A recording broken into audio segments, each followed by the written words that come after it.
Evangelio de Lucas capítulo 24, verso 1 al 8. Vamos a leer y dice la palabra de Dios así en el nombre de Jesús. El primer día de la semana. ¿Cuál es el primer día de la semana? Diga conmigo, domingo. Hoy es el primer día de la semana.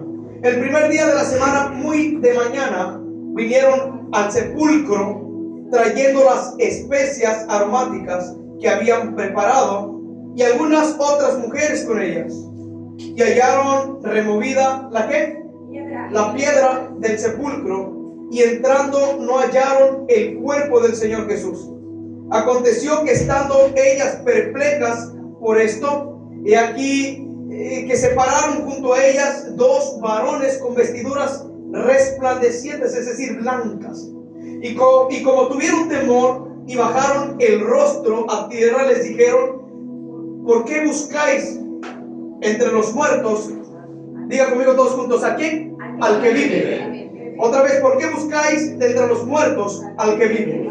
No está aquí, sino que ha resucitado. No está aquí, sino que ha resucitado.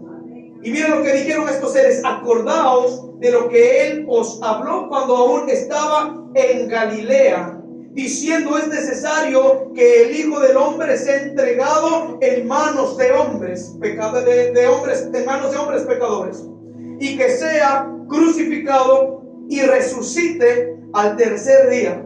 Entonces ellas se acordaron de sus palabras. Siéntese, querida y amada iglesia.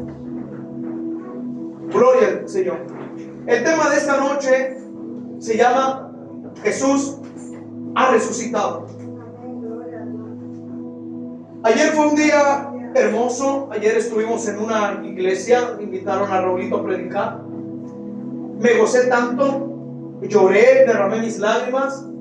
Estuvimos acordándonos de algunas cosas cuando en mi infancia, de todo lo que había yo pasado y todo lo que pasamos aún por la cuadra donde yo vivía.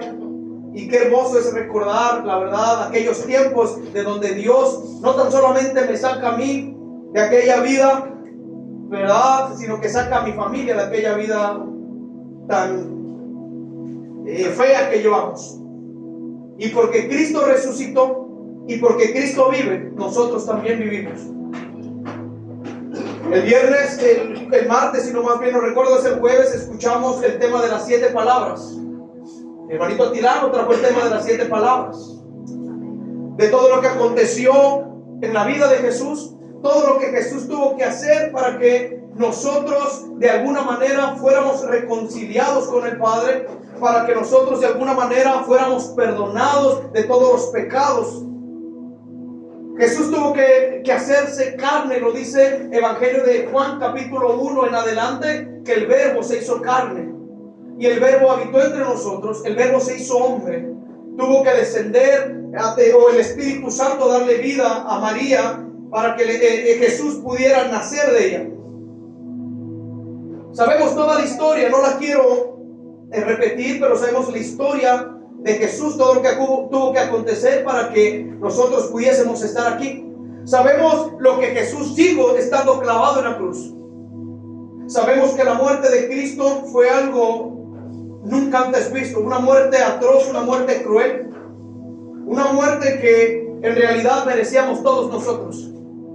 Nosotros merecíamos la cruz, no Él. Nosotros merecíamos estar clavados en la cruz, no Él.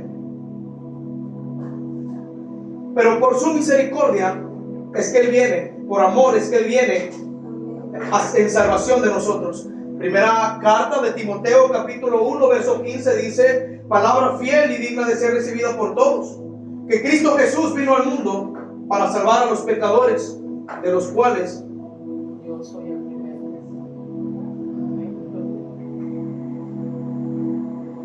Yo soy el primero.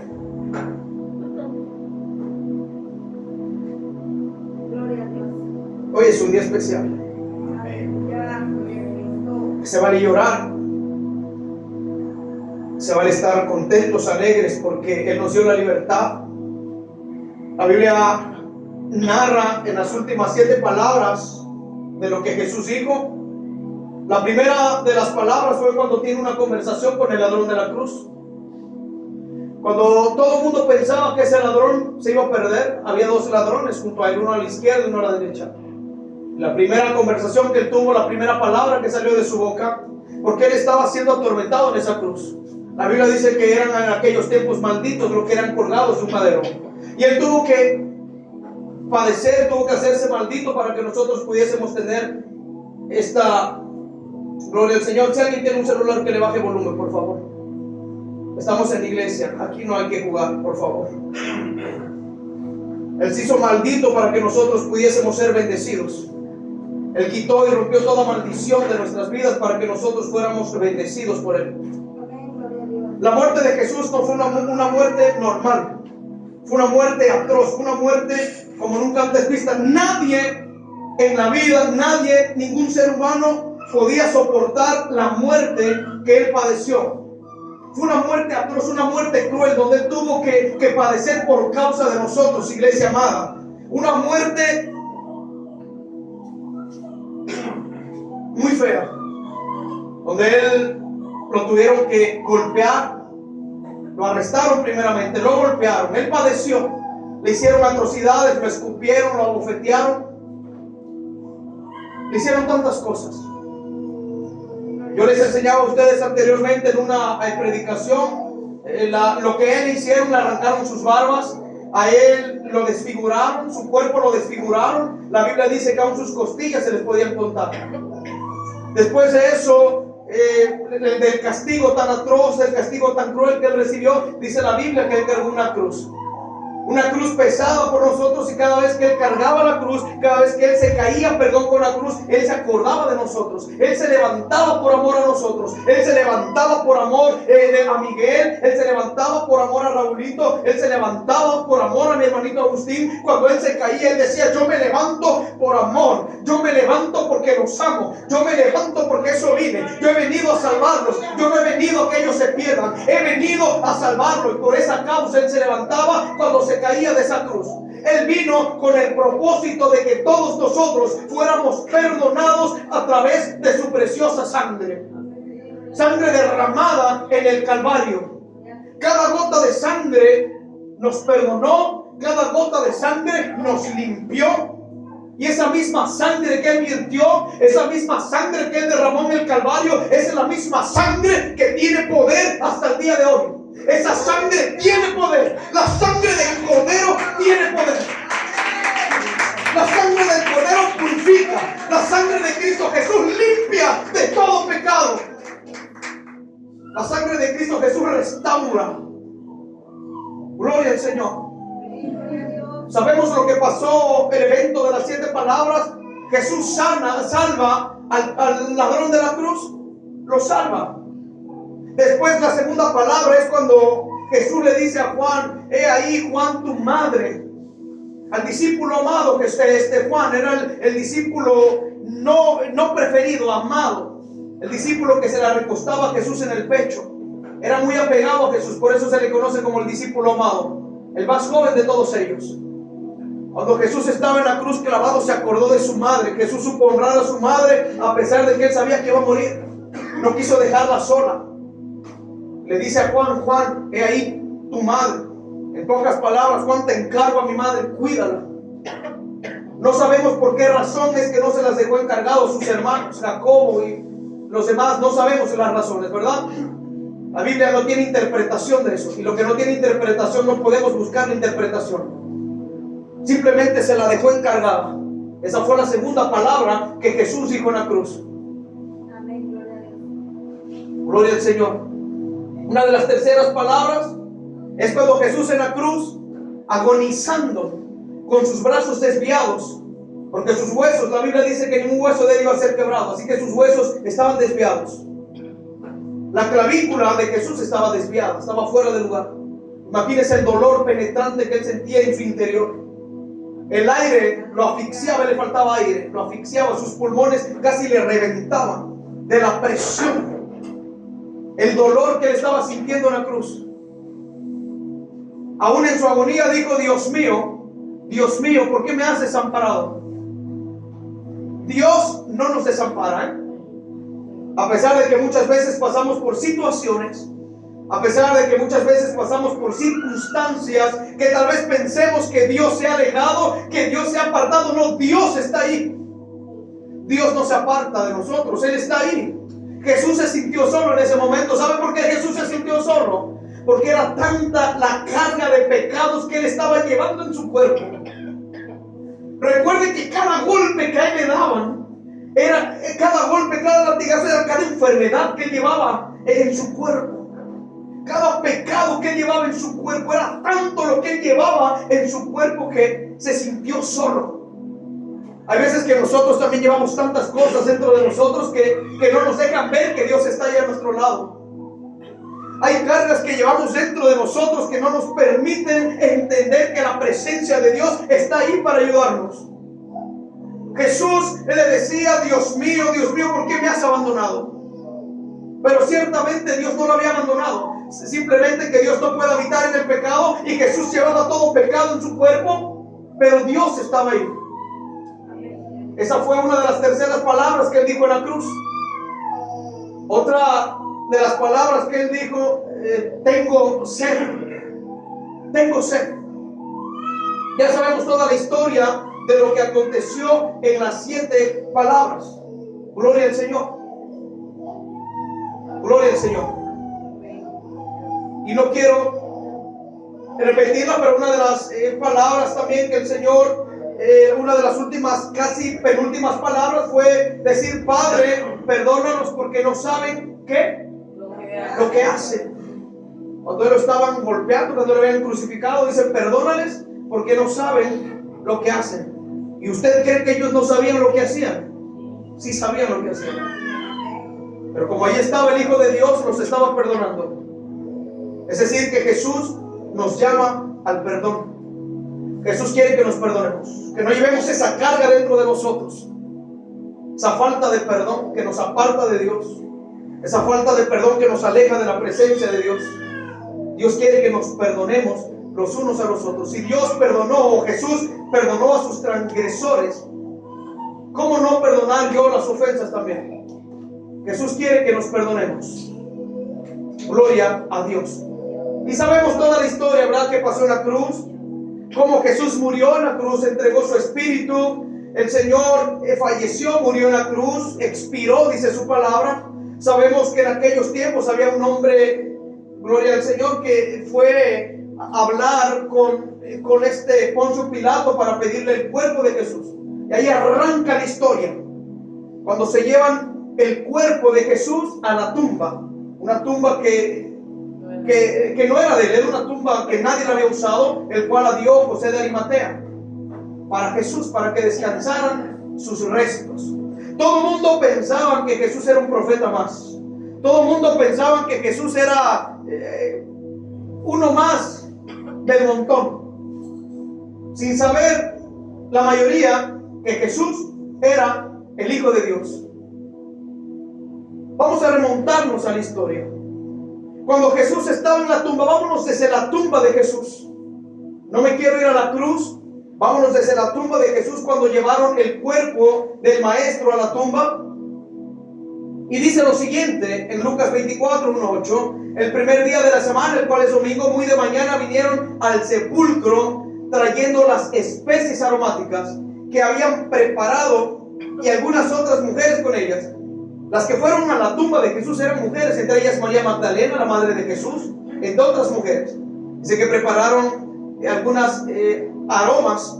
Dice: y hallaron removida la piedra del sepulcro, y entrando no hallaron el cuerpo del Señor Jesús. Y aconteció que, estando ellas perplejas por esto, y aquí se pararon junto a ellas 2 varones con vestiduras resplandecientes. ¿Quiénes eran esos 2 varones? Ángeles. Ángeles. Y como tuvieron ellas temor, bajaron el rostro a tierra y les dijeron: ¿por qué buscáis entre los muertos al que vive? No está aquí, sino que ha resucitado.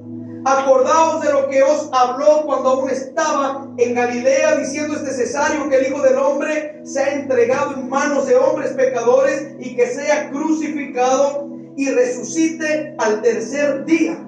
Entonces ellas se acordaron de sus palabras.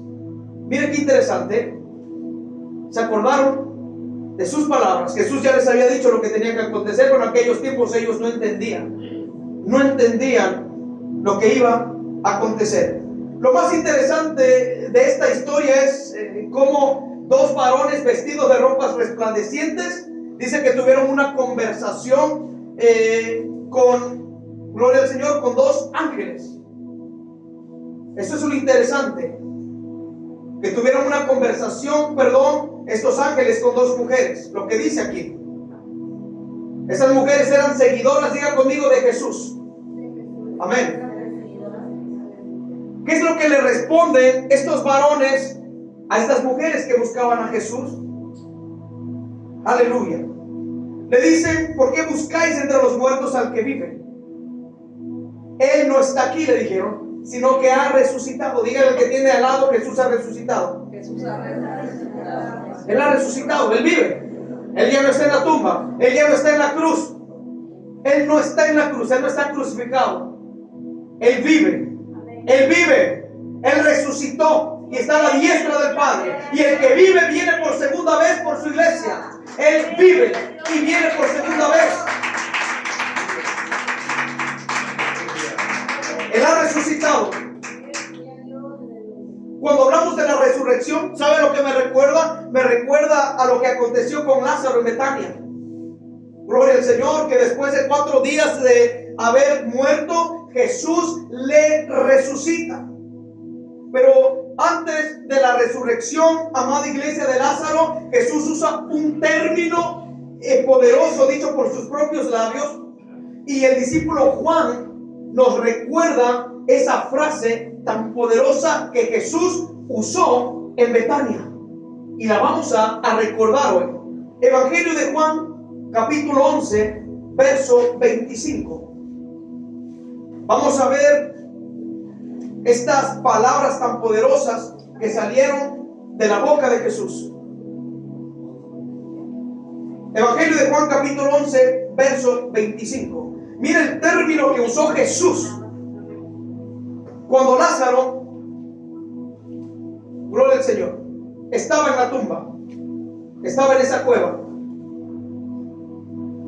Juan capítulo 11, verso 25 dice lo siguiente: le dijo Jesús: yo soy la resurrección y la vida. El que cree en mí, aunque esté muerto, vivirá. Lo leemos una vez más. Le dijo Jesús: yo soy la resurrección y la vida. El que cree en mí, aunque esté muerto, vivirá. Vivirá. ¿Qué es lo que quiere decir esta frase dicha por Jesús? Miren, esto significa que aquellos que tienen fe en Jesús, incluso los que han muerto creyendo en el Señor, tendrán vida eterna. Y no tan solamente tendrán vida eterna, sino que también van a tener resurrección.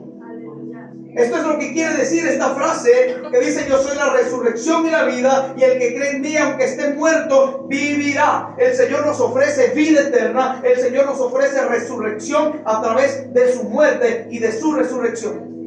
Que los que han muerto en Cristo sabemos que van a resucitar. Porque si Cristo resucitó de entre los muertos, Jesús ha prometido resucitar a los que mueren en su nombre, a los que mueren creyendo en Él. Gloria al Señor.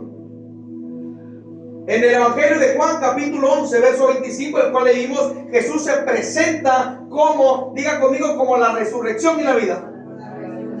Así se le presenta, como la resurrección y la vida. Gloria al Señor.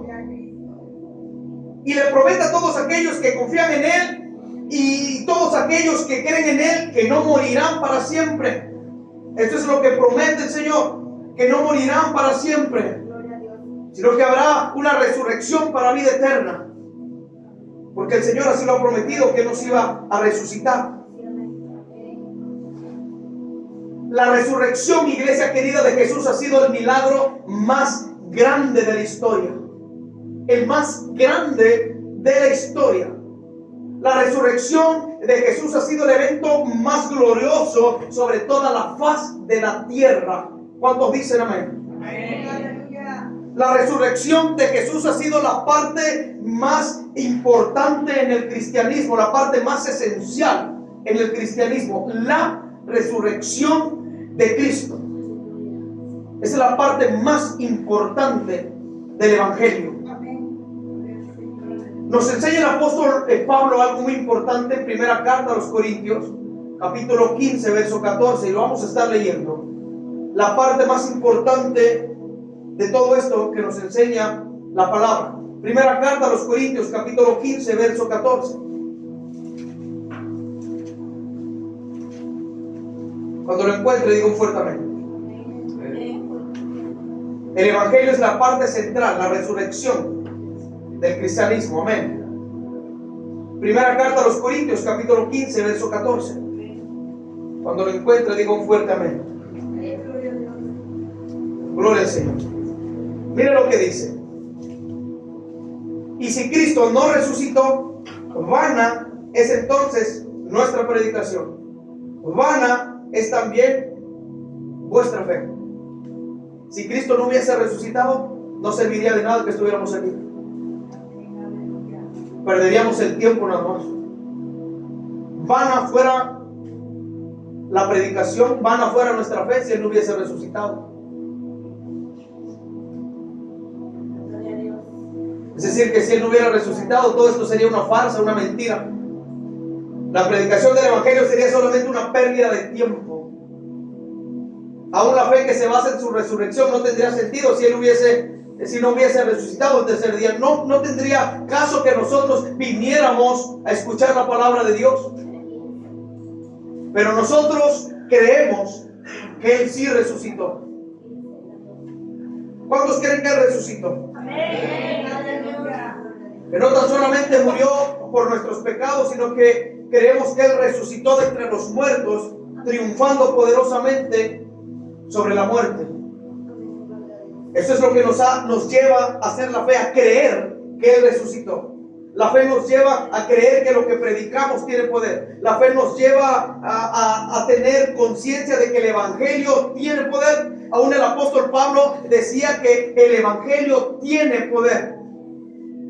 El Evangelio tiene poder. ¿Y por qué tiene poder el Evangelio? Porque Cristo resucitó y Él es el centro del Evangelio. Cristo es el centro de todas las predicaciones. Cristo es el centro de todas las enseñanzas. Cristo es el centro de todo lo que enseñamos. Aleluya. Dice esta historia que cuando estas mujeres llegaron muy en la mañana, ¿quiénes fueron las que llegaron en la mañana a la tumba de Jesús? Si ustedes han leído los 4 evangelios, Mateo, Marcos, Lucas y Juan, ustedes verán un poco las historias diferentes, pero que hablan lo mismo. Los 3 evangelios sinópticos ya sabemos, ¿verdad? Mateo, Marcos, Lucas. Pero el evangelio de Juan lo podemos también enlazar en esos 3 evangelios, en el cual cuentan la historia de Jesús, su muerte y su resurrección.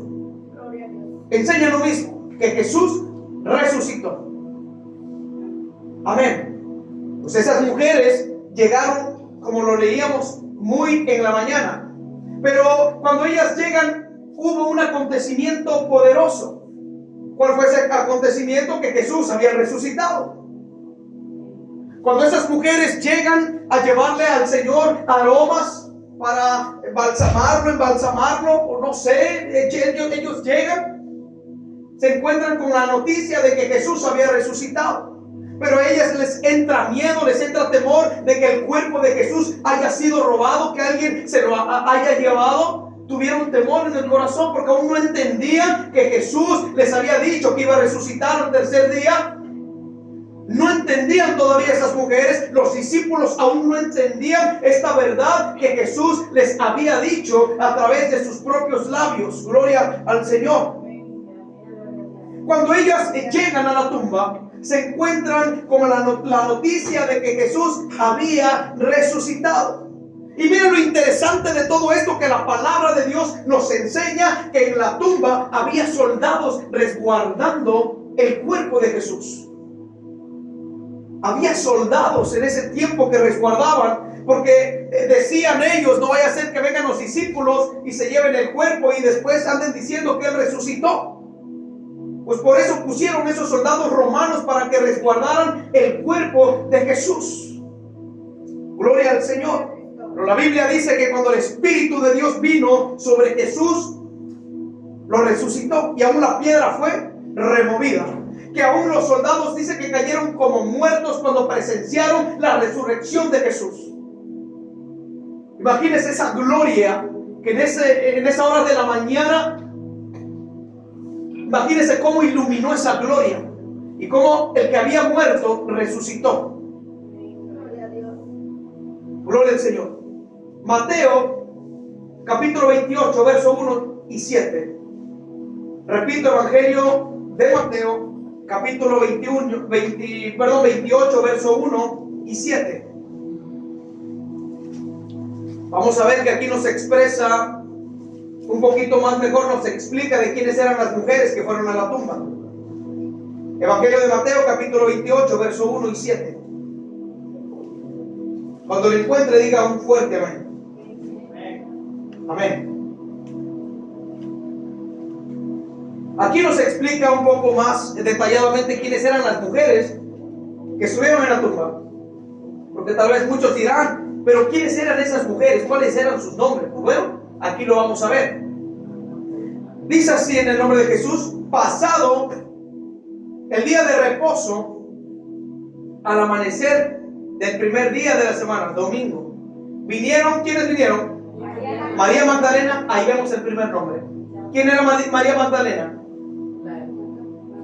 La hermana de María. ¿Quién era María Magdalena? ¿Recuerdan? Muchos dicen la prostituta, la que tenía demonios, la que el Señor tuvo misericordia, la que fue sorprendida en un acto de adulterio. Ella es María Magdalena, una mujer agradecida que cuando Jesús la perdonó, ella lo siguió y no se soltó más del Maestro.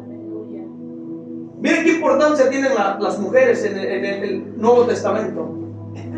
Aquí dice: pasado el día de reposo, al amanecer del primer día de la semana, vinieron María Magdalena y la otra María a ver el sepulcro, y hubo el primer acontecimiento, un gran terremoto.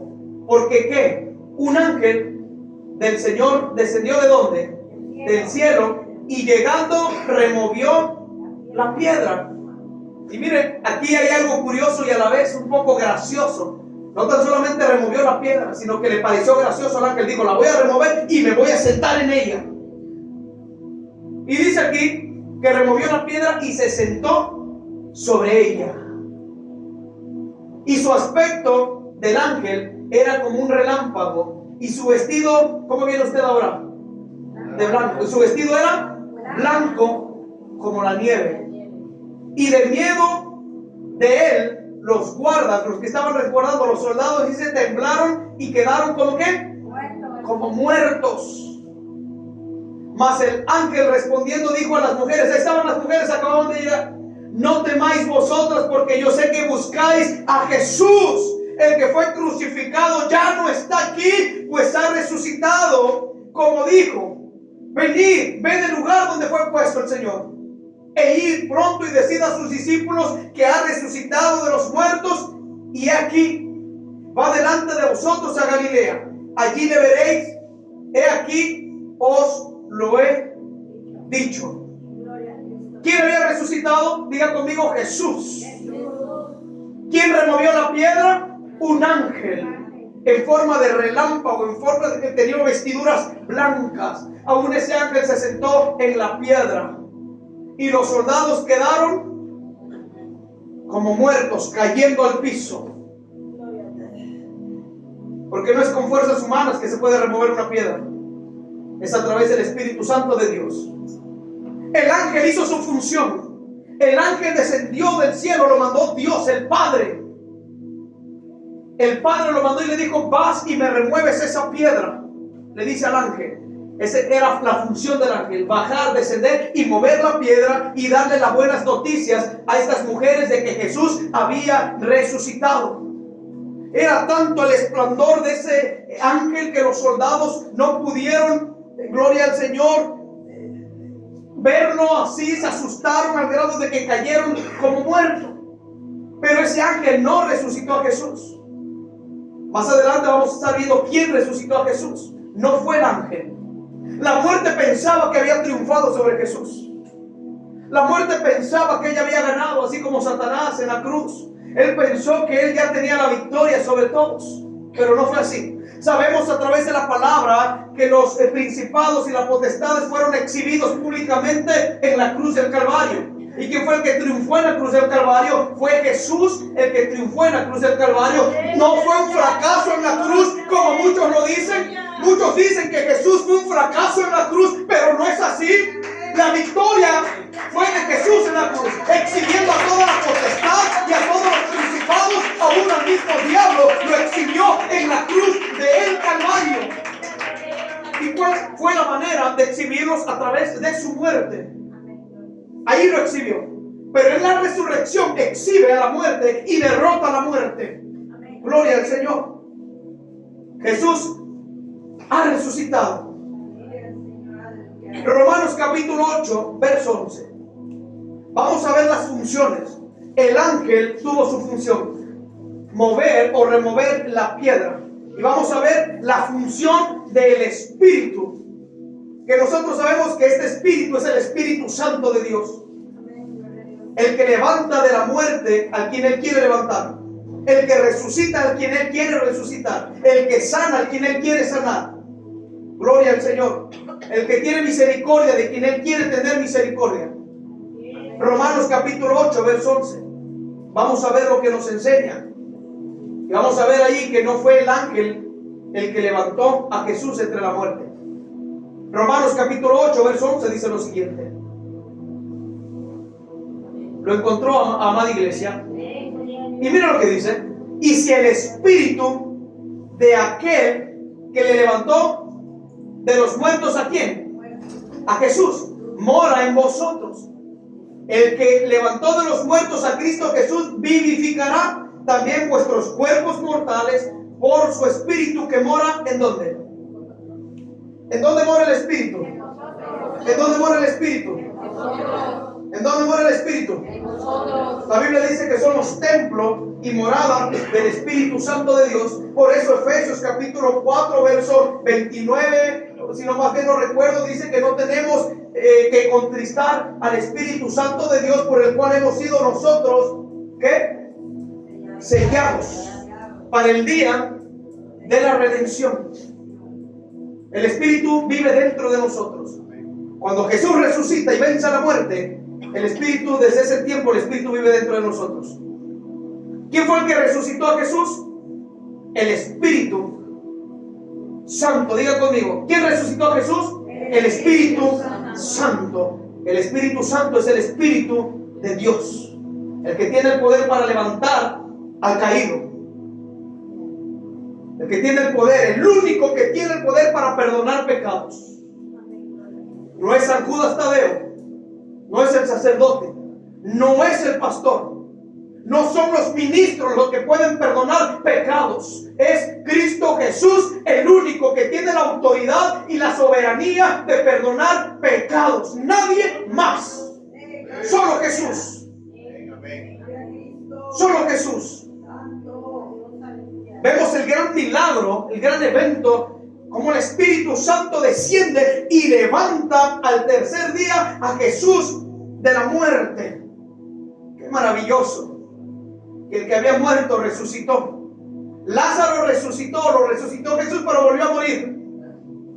Y él está esperando el día de ahorita que venga el Señor por segunda vez para que él pueda resucitar.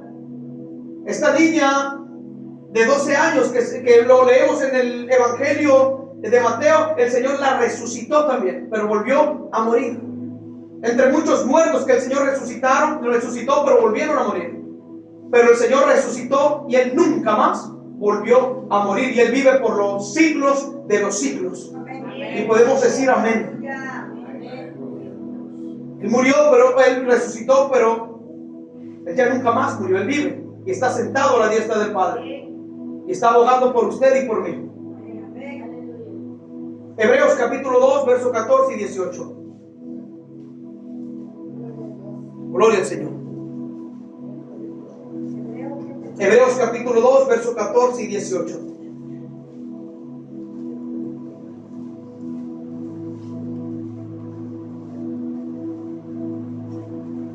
Vamos a leer lo que dice ahí. Hebreos capítulo 2, verso 14 y 18.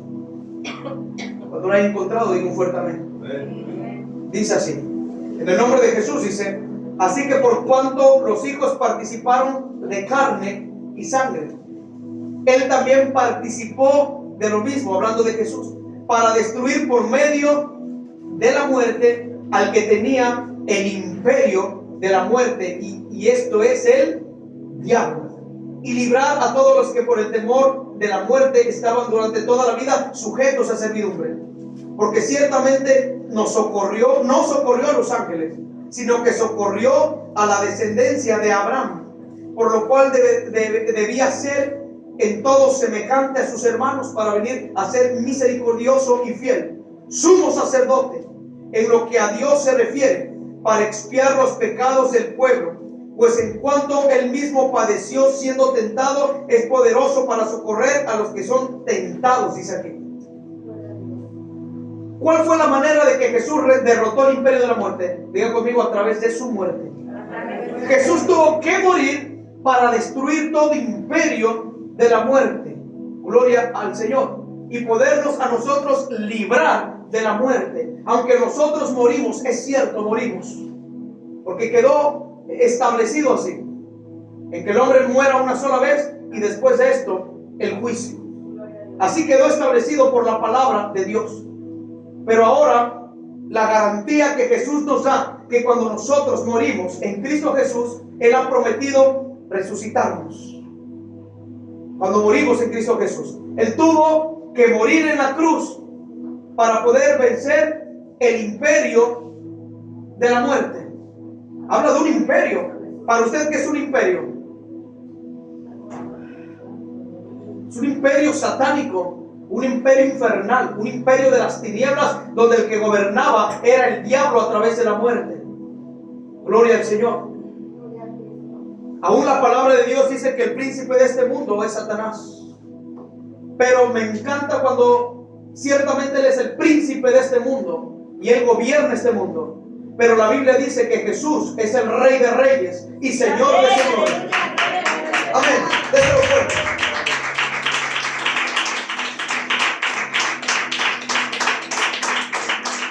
Y Él no gobierna aquí, Él rige, porque Él es Dios soberano.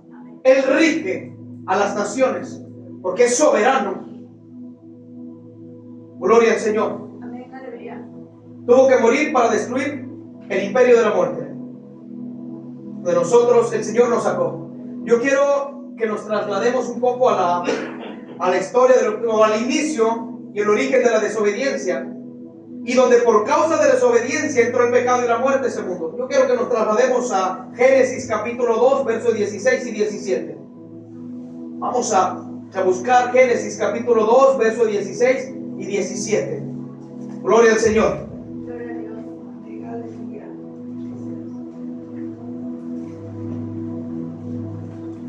Vamos a ver que Dios, cuando hizo al ser humano, lo hizo para que viviera para siempre, que nunca muriera. Vamos a ver Génesis capítulo 2, versos 16 y 17. Cuando lo encuentre, diga un fuerte amén. Amén. Que aturda al que tiene ahí al lado, que lo deje sordo, que lo deje sordo. Al ratito ya oramos y ya el Señor para que le devuelva otra vez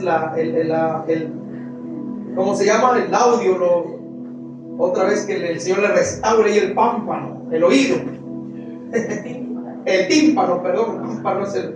Gloria al Señor. Mire, el pastor anda contento. Génesis capítulo 2, versos 16 y 17. Dice lo siguiente. Aquí empieza la historia del ser humano. Y mandó Jehová Dios al hombre diciendo: de todo árbol del huerto podrás comer, mas del árbol de la ciencia del bien y del mal no comerás, porque el día que de él comieres ciertamente, ¿qué? ¿Qué les estaba dando el Señor a Adán? Un estatuto, un mandamiento, de que todo árbol del que él había hecho ahí no lo podían ni aún tocar, porque si lo tocaban pecaban. Le dijo: no coman ni toquen ese árbol, porque el día que lo tocasen y que comieran de él ciertamente morirán. El Señor se los había dicho concretamente. Muchos preguntan: pero si Dios sabía que ellos iban a pecar, ¿por qué puso el árbol ahí? Muchos tienen esa pregunta, pero si Dios sabía que ellos iban a fallar, ¿por qué puso el árbol ahí? ¿Sabe por qué? Porque Dios crió seres humanos con inteligencia, no robots. El Señor al ser humano les dio un libre albedrío, la capacidad de escoger lo bueno y lo malo. Le dio el libre albedrío, la capacidad de decir, voy a hacer lo malo o voy a hacer lo bueno, voy a hacer lo correcto o voy a hacer lo incorrecto.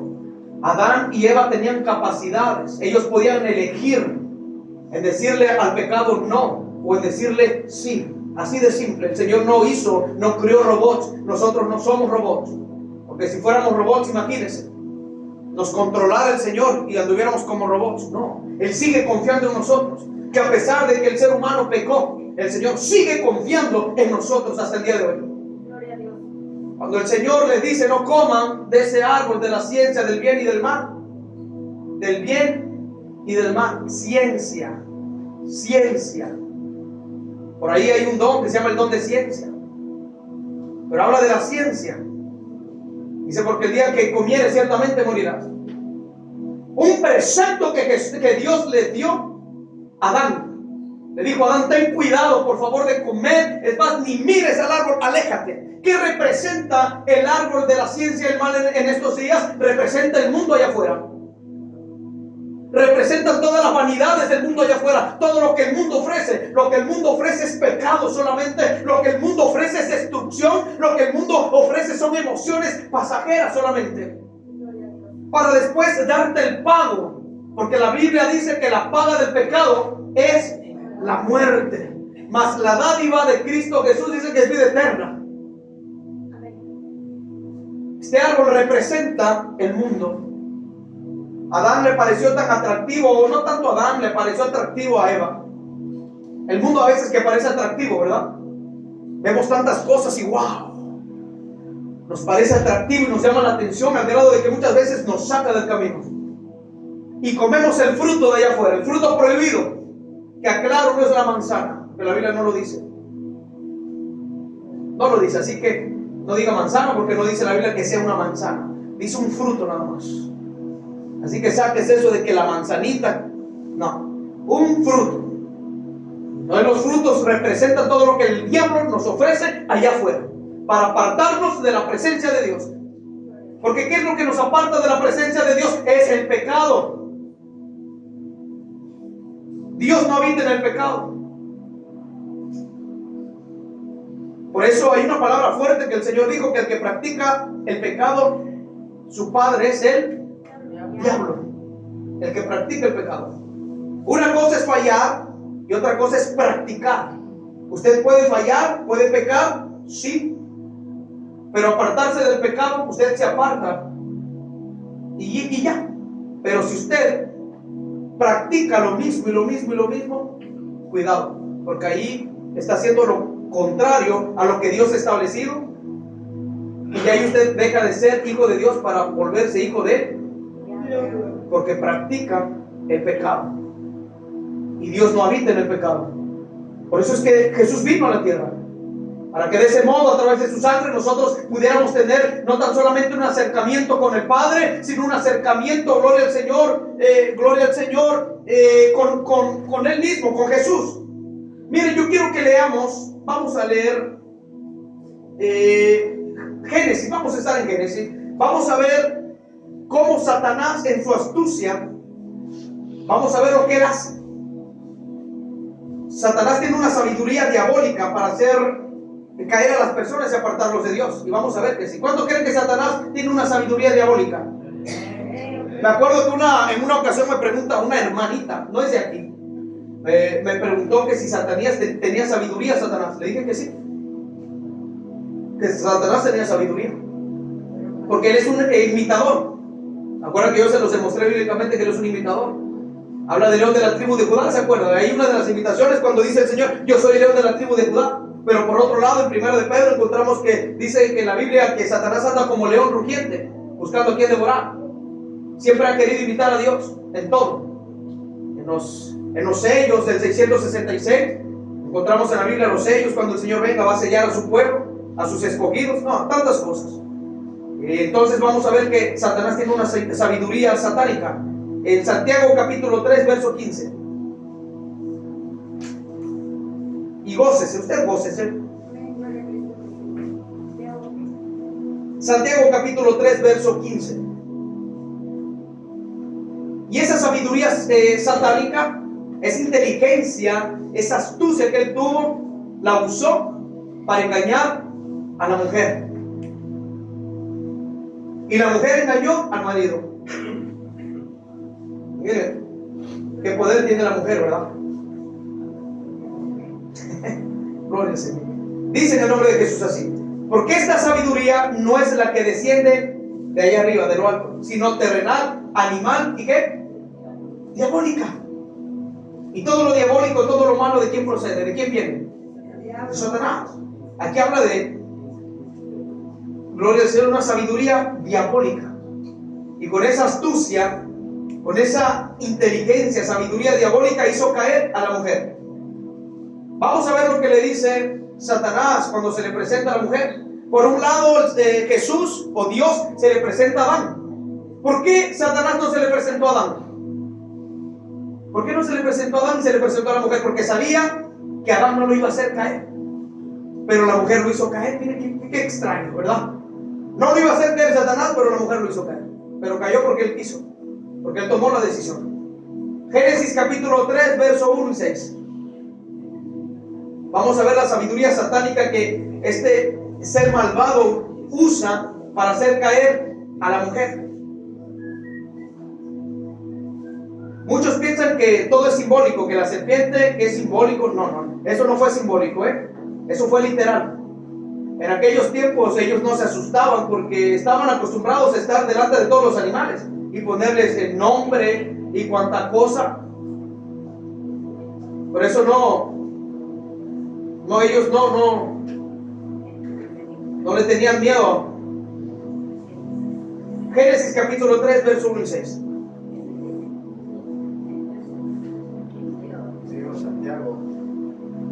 Génesis capítulo 3, verso 1 y 6. Ya leímos Santiago.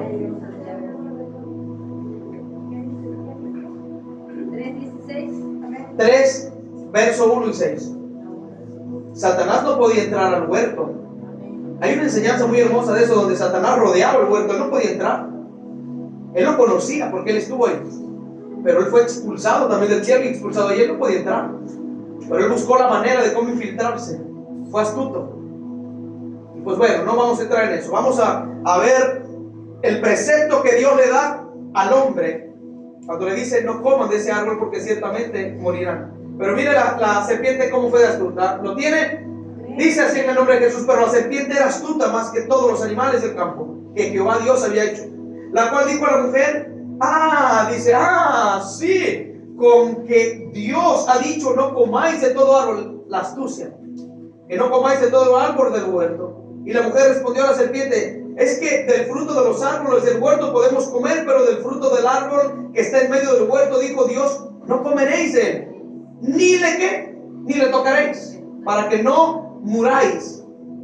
La astucia de la serpiente. Miren, entonces la serpiente dijo a la mujer: ¿no qué? Ahí mintió, ¿verdad? No moriréis, porque él sabía que se iban a morir, sino que sabe Dios que el día que comáis de él serán abiertos vuestros ojos y seréis como Dios, sabiendo el bien y el mal.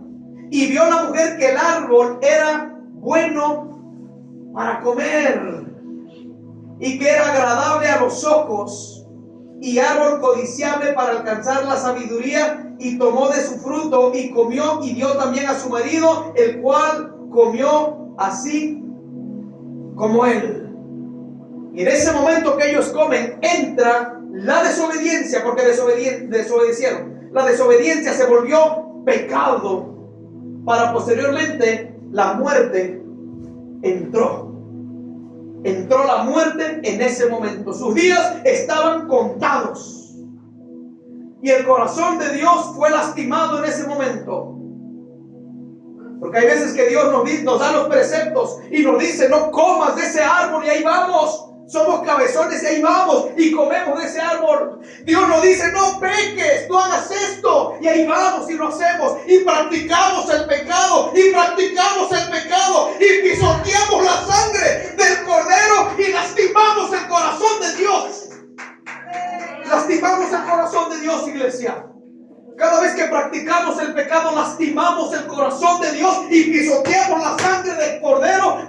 no valiera nada lo que Él derramó en la cruz.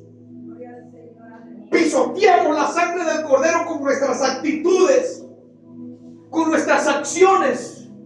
Que si el Señor me dice no hagas esto, voy y lo hago teniendo conciencia, siendo consciente que está mal lo que hago. Si alguien practica el pecado, déjeme decirle que sus días están contados, a menos que se arrepienta. Sus días están contados, a menos de que le pidan perdón a Dios. Los días de Adán y Eva estaban contados en ese momento. Así comienza esta historia tan triste del mundo. Gloria al Señor. Cuando entró la muerte y el pecado, ¿quién era el que gobernaba ya después? Absolutamente en la existencia humana. Era la muerte y Satanás que gobernaban al ser humano. Aleluya. Después de eso, todo lo que aconteció en la tierra, usted sabe la historia de Génesis.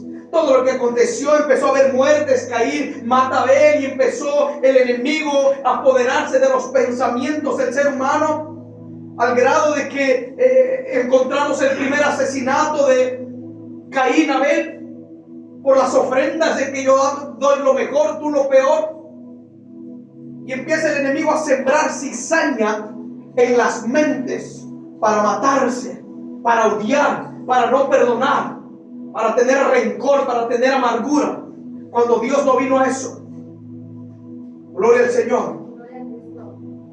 Todo eso lastimó el corazón de Dios. Y lo vamos a ver. Génesis capítulo 6, versos 5 y 7.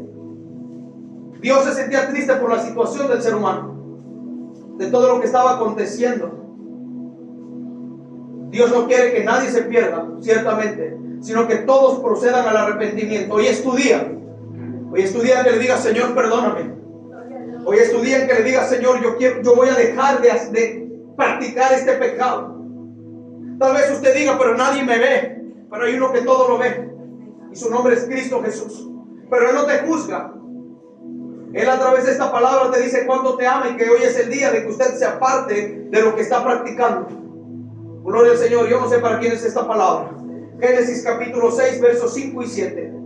La actitud de aquellos tiempos, cuando entró el pecado y la muerte, empezaron a lastimar el corazón de Dios. Génesis capítulo 6, versos 5 y 7 dice lo siguiente: y vio Jehová que la maldad de los hombres era mucha en la tierra, y que todo designio de los pensamientos del corazón de ellos, ya ve que lo gobernaba Satanás, dice, era de continuo solamente el mal.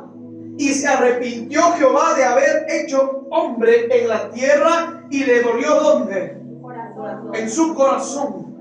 Y dijo Jehová: raeré sobre la faz de la tierra a los hombres que he creado, desde el hombre hasta la bestia y hasta el reptil y las aves del cielo, pues me arrepiento de haberlos hecho.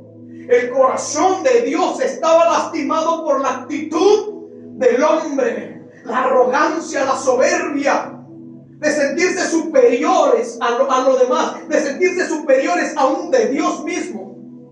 Empezaron a dejarse gobernar por el enemigo. Sus pensamientos eran gobernados al mal, de continuo en continuo, al grado de que toda esa maldad llegó a los ojos de Dios, y el corazón de Dios fue lastimado por la actitud de ellos.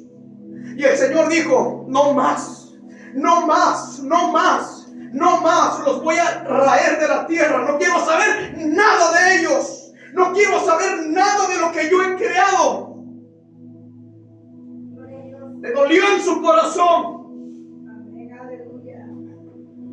Aún en estos tiempos al Señor le duele en su corazón la actitud del ser humano, que no quiere saber nada de Él, que pisotean la sangre de Dios, que no les importa lo que Él hizo en la cruz, que no les importa cada latigazo que Él llevó, que no les importa que a Él le arrancaron las barbas, que no les importa que a Él lo bofetearon, que no les importa que Él fue clavado de una manera terrible, que Él fue desfigurado por causa de nuestros pecados, y no valoramos esa muerte.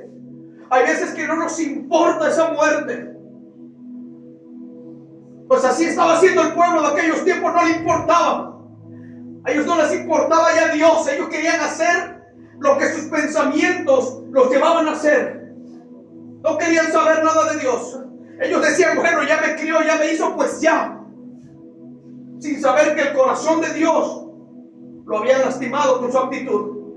¿Cuántas veces no lastimamos el corazón de Dios con nuestra actitud, con nuestra arrogancia? Somos tan arrogantes, tan soberbios, orgullosos.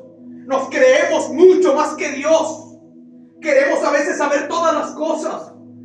Queremos a veces saber más que Dios.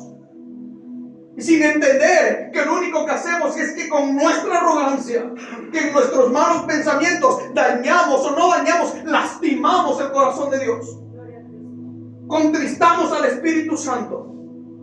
Por eso la Biblia dice que no lo contristemos, porque hemos sido sellados para el día de la redención. Dios se había arrepentido de haber hecho al ser humano. Pero ¿sabe qué? Ahí narra la historia que encontró gracia en Noé. El Señor encuentra gracia en los hombres. No todos en aquellos tiempos eran iguales. Había un hombre justo, había un hombre que creía en Dios, había un hombre que confiaba en Dios, el cual su nombre es Noé. Y Dios tuvo misericordia por causa de ese hombre. A veces que Dios va a tener misericordia de tu familia solamente por tu oración, por la honra que usted le dé a Dios, por lo que usted le dé a Dios, por lo que usted le demuestra a Dios. No por compromiso, porque el compromiso no vale nada. Aquí lo que importa es tu gratitud para con Dios. Agradecerle a Dios de donde Él te sacó. Porque el compromiso es como que tengo que estar ahí por obligación, que tengo que hacer las cosas porque me lo dijeron. Ese es un compromiso. Pero el agradecimiento va más allá del compromiso. El agradecimiento nos lleva a humillarnos delante de la presencia de Dios. El agradecimiento nos lleva a darle gracias a Dios en medio de toda circunstancia, en medio de todo, que aunque esté pasando tiempos difíciles, yo le doy gracias a Dios. Eso se llama agradecimiento y no compromiso. Dios quiere agradecimiento, no compromiso. Y lo que hacía este hombre llamado Noé, que tenía agradecimiento con Dios, y el Señor tuvo misericordia de los hombres. Isaías capítulo 7, verso 14.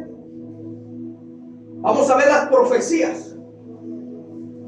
Después que pasó todo esto, que suscitó todo esto, sabemos la historia de cómo Dios tuvo misericordia, pero la maldad se iba incrementando más y más y más y más. Gloria al Señor. Isaías capítulo 7, verso 14. Gloria al Señor. Isaías capítulo 7, verso 14. Cuando lo encuentra, amada iglesia, diga un fuerte amén, por favor. Amén. Mire lo que dice. Ya había profecías de lo que el Padre iba a hacer. Por tanto, dice así en el nombre de Jesús, por tanto el Señor mismo os dará señal.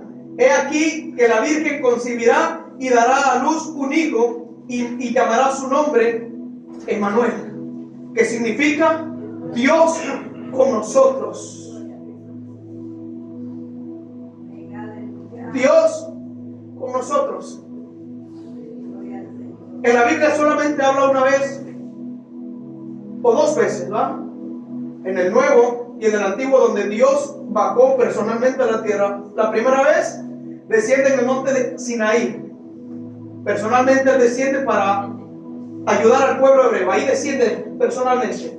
Y la segunda vez es que Él desciende en la forma de Jesús, ¿verdad? De lo que estamos hablando. Pero aquí estaba la señal que el Señor iba a dar, que nacería un hijo y su nombre iba a ser Emmanuel, el cual significa Dios con nosotros.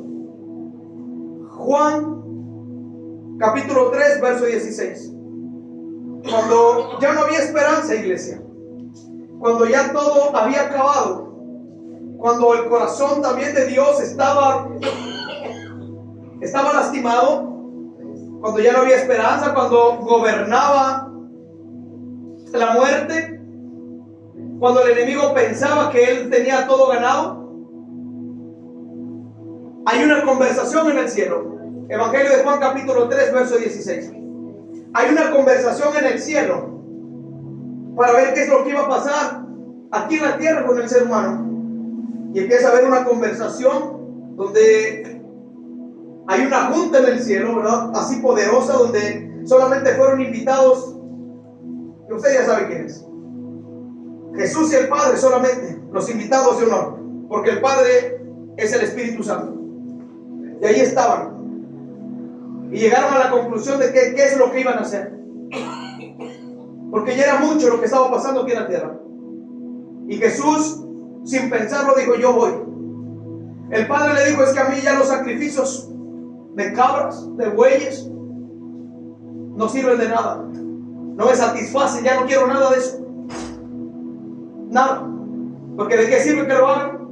Con los sacrificios, y a la próxima semana, al mes, están iguales o peores. No quiero más sacrificios. Me dan asco, decía Jehová en Números. Dice: me dan asco sus sacrificios. No quiero más vanos sacrificios de ustedes. Sus manos derramadoras de sangre. No quiero más nada de ustedes. Me tienen hastiado, me tienen harto, les decía el Señor al pueblo.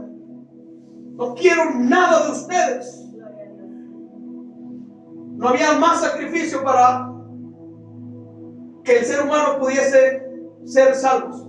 Solamente había un sacrificio, el último que faltaba, y ese sacrificio era el de Jesús. Bajar en forma humana, donde el Padre dice: porque de tal manera amó Dios al mundo, que dio a su Hijo unigénito, a su único Hijo, para que todo aquel que en Él cree no se pierda, mas tenga la vida eterna. Ahí empezaron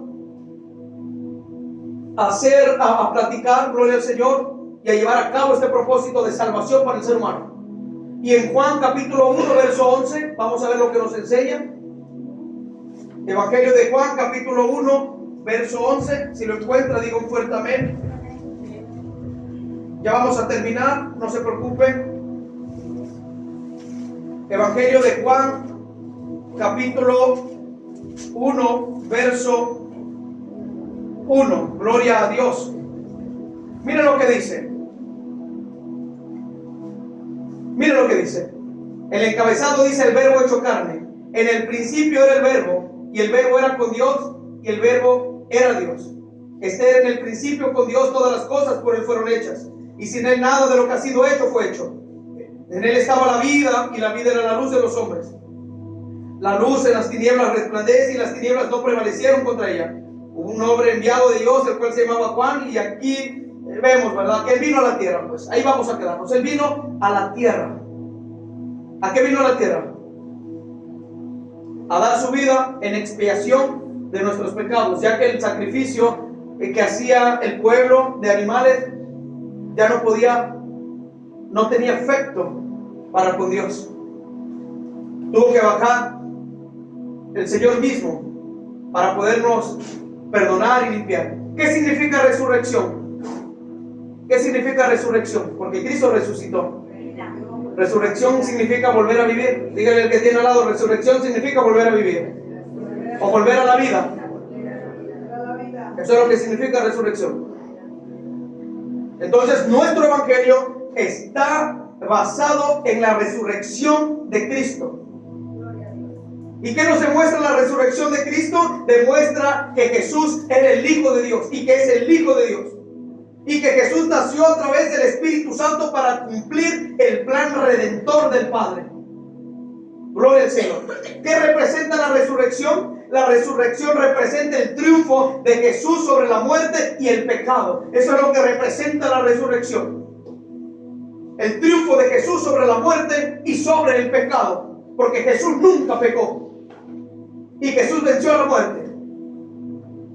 Efesios capítulo 4, versos 8 y 10. Vamos a ver que Él venció a la muerte. Efesios capítulo 4, verso 8 y 10.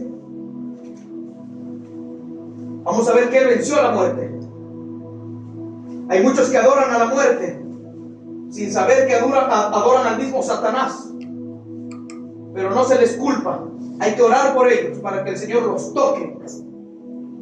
Así como nosotros adorábamos también algunas cosas cuando estábamos en el mundo, y Dios tuvo misericordia de nosotros, hay que orar por los que están así perdidos, adorando cosas que no tienen que adorar. Efesios capítulo 4, versos 8 y 10. Vamos a ver qué estaba haciendo Jesús, gloria al Señor, cuando Él estaba en la tumba, antes de que resucitara. Dice así: por lo cual dice, subiendo a lo alto, llevó a la cautividad y dio dones a los hombres. Y eso de que subió, ¿qué es? Sino que también había descendido primero, ¿a dónde? A las partes más bajas de la tierra, en el centro de la tierra. El que descendió es el mismo que también subió por encima de todos los cielos para llenarlo todo. Subiendo a lo alto y llevando cautivo a la cautividad. Ya sabemos quiénes son los que estaban cautivos. Son los que estaban en el paraíso donde estaba Abraham. El Señor los llevó. Ahí va el ladrón de la cruz también cuando el Señor los llevó a lo alto. Pero dice que Él estuvo en el centro de la tierra. Y así como estuvo, el Señor Jesucristo le dijo en alguna ocasión a sus discípulos, así como estuvo Jonás 3 días en el vientre del pez, es necesario que el Hijo del Hombre esté 3 días en el centro y en las profundidades de la tierra. Pero había un propósito en eso. Había un propósito en eso. Las profundidades de la tierra. Y vamos a ver cuál era el propósito. Aquí vemos que Él bajó y descendió hasta las partes más bajas de la tierra. Vamos a ver el propósito. Apocalipsis capítulo 1, versos 17 y 18.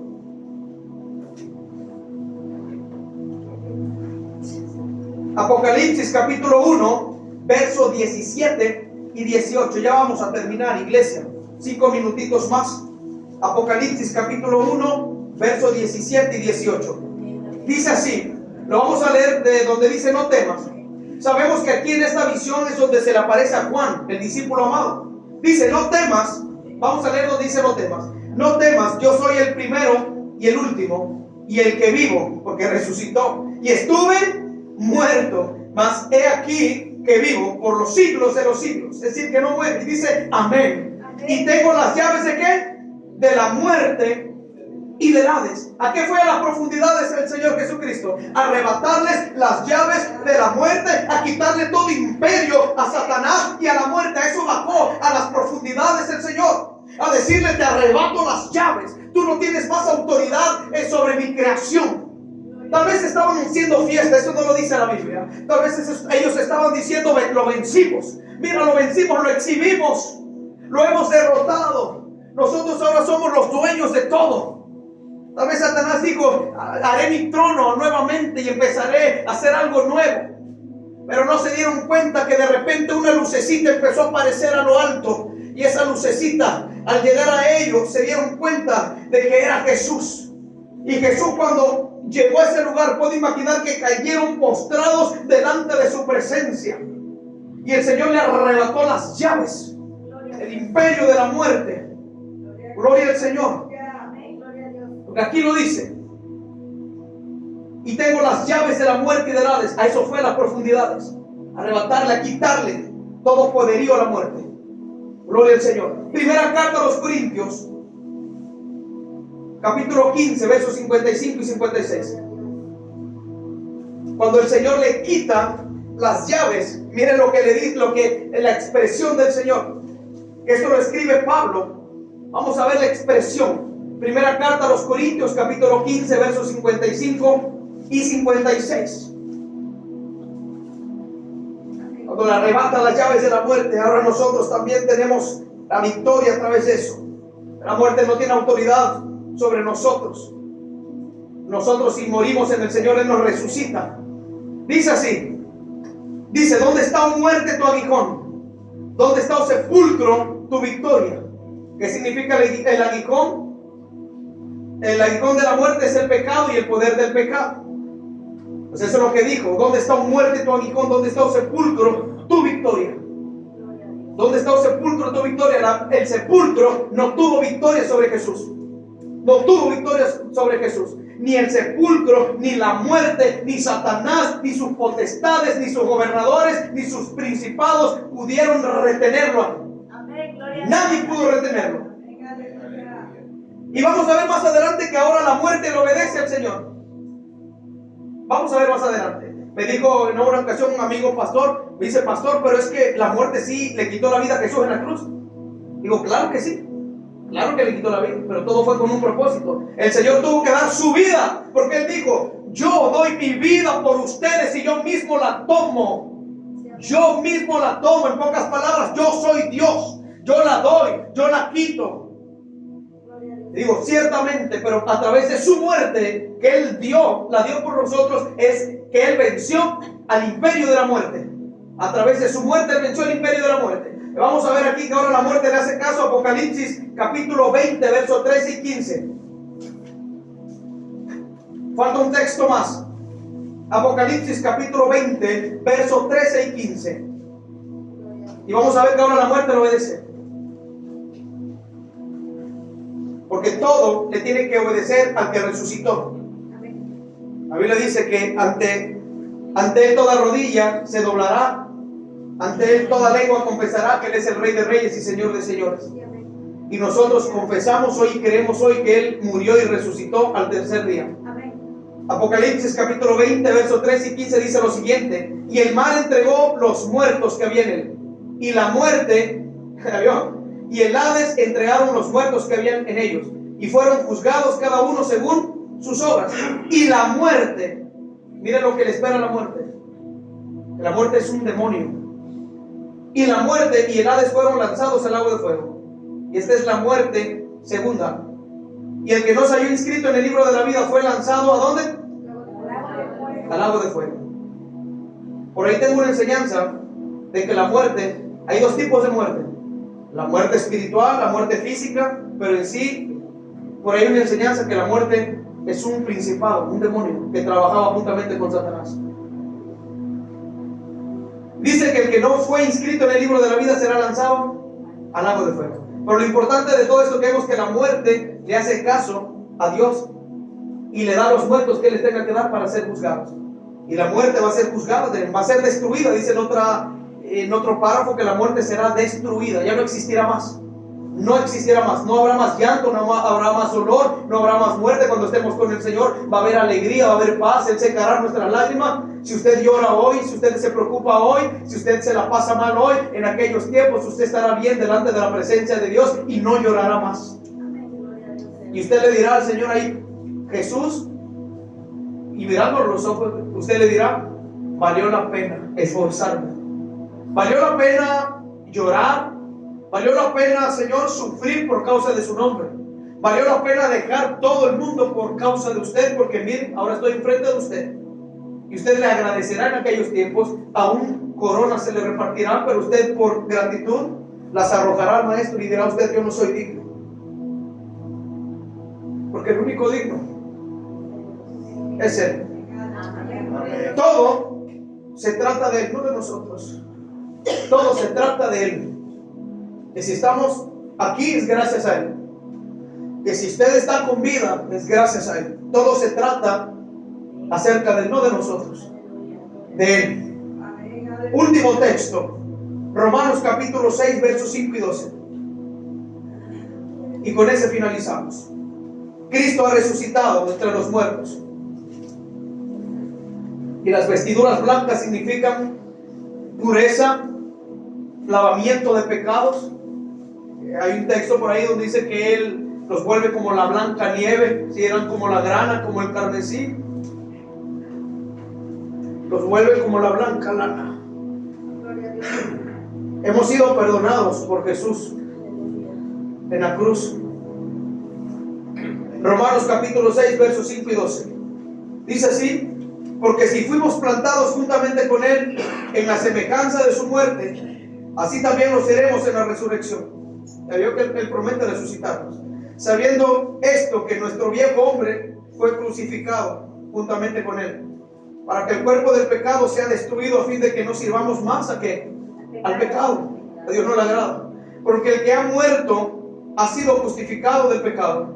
Y si morimos con Cristo, queremos que también viviremos con Él, sabiendo que Cristo, habiendo resucitado de los muertos, ya no muere. La muerte no se enseñorea más de Él, porque en cuanto murió al pecado, murió una vez por todas. Mas en cuanto vive, para Dios vive. Así también vosotros consideraos muertos al pecado, pero vivos para Dios en Cristo Jesús, Señor nuestro. Y dice aquí: no reine pues el pecado en vuestro cuerpo mortal, de modo que lo que obedezcáis en sus concupiscencias.